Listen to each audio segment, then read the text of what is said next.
Thank you very much to the ranking member, and thank you, Madam Chair. And thanks to the witnesses for being here. General Stitt, let me talk with you. Let me start with you, if I could. I've spoken repeatedly with the Secretary of the Army about replacing aging homes at Fort Leonard Wood in my home state. And there is no doubt in my mind that service members deserve better than they are getting right now. I was just there a few weeks ago. I toured the homes myself. I spoke to residents. I spoke to spouses. I spoke to children who lived in the homes.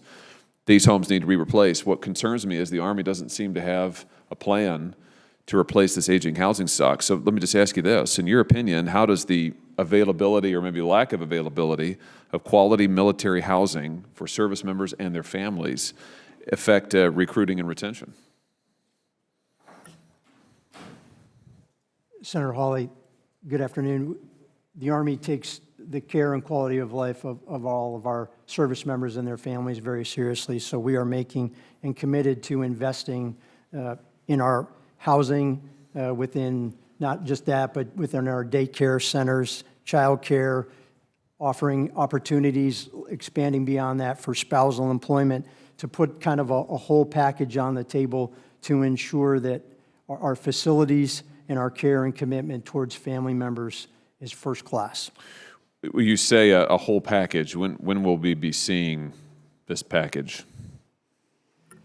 Senator, we continue to work on it, and I can take that question for the record, please. Well, that's fine. I mean, but let me just say again, for the record, I've said this in the full committee, I'll say it again here, that I think we're past the point of continuing to kick this down the road. I mean, this is a problem now. Frankly, at Fort Leonard Wood, it was a problem a decade ago. But listen, I've been there. I mean, I've seen it myself.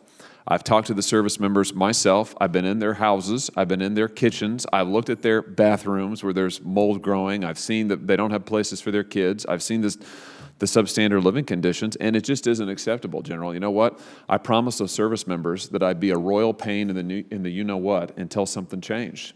So I'm keeping that commitment, and I'm going to continue it until something changes. And frankly, I've heard this now it's going on 2 years. I've only been in the Senate 3, but I've heard it continuously that, well, we'll get to it, we'll get to it, we'll get to it. Well, at Fort Leonard Wood, we haven't gotten to it. And I bet, if we went around the table here, I bet that the other members of the subcommittee would have the same situation in their state. So I'll give you the question for the record, but I just want to put on notice again, and you can take this back, that I want to see some progress on this, and I want to see it soon. And what I don't want to see are any more commitments from the Army that they're going to spend X number of dollars. This happened last year. We're going to commit X number of dollars to Fort Leonard Wood, and then as it turns out, $0 were spent on housing. I'm still ticked off about that, and I don't want to see it happen again, and I want to see progress made. So that's my piece. I think you understand where I'm coming from. General Miller, let me come to you. Can you help me with something here? Anderson Air Force Base, I understand, this is in Guam, of course.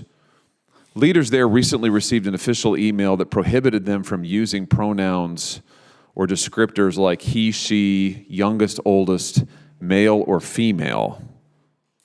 Why is that? I mean, what's going on? Senator Hawley, thank you for that question. Actually, that is, we've been talking a lot about that because it was an email, from my understanding, that went out locally from one of the commanders there, and I don't remember at what level. I don't know if it was a group commander or the wing commander there. I believe that it was a Facebook post that went out based on a question. It is not the Air Force policy to not use pronouns. And so I think it was a social media, exacerbated by individuals that said that they were directed for that. Okay, good. Well, I think that's progress. So you're saying, I'm looking at a news article here published August 31, 2022, saying that PACAF has sent this letter around. Leaders of the base are instructed, do not use pronouns, age, race, etc. And they go on, the unauthorized, examples of unauthorized language are male, female, youngest, oldest, he, she. But you're saying that that was not an official communication, that has not been a directive. That is not an official communication from the HAF, correct. Okay. And so your position to me is today that is not policy, and that they have not been so instructed. That is This correct. is That a is social not media policy. kerfuffle. I mean, this is not real. It's not happening. It's, I don't know if it's not happening, but it is not an official policy from the Department of the Air Force. Okay. I ask because part of the way it's been reported is that the rationale is to help with lethality and also recruiting. And it was curious as heck how not using he, she can help with lethality and how it's helping with recruiting. But I take your word for it that this is not policy, and that satisfies me. So thank you. Thank you, Madam Chair.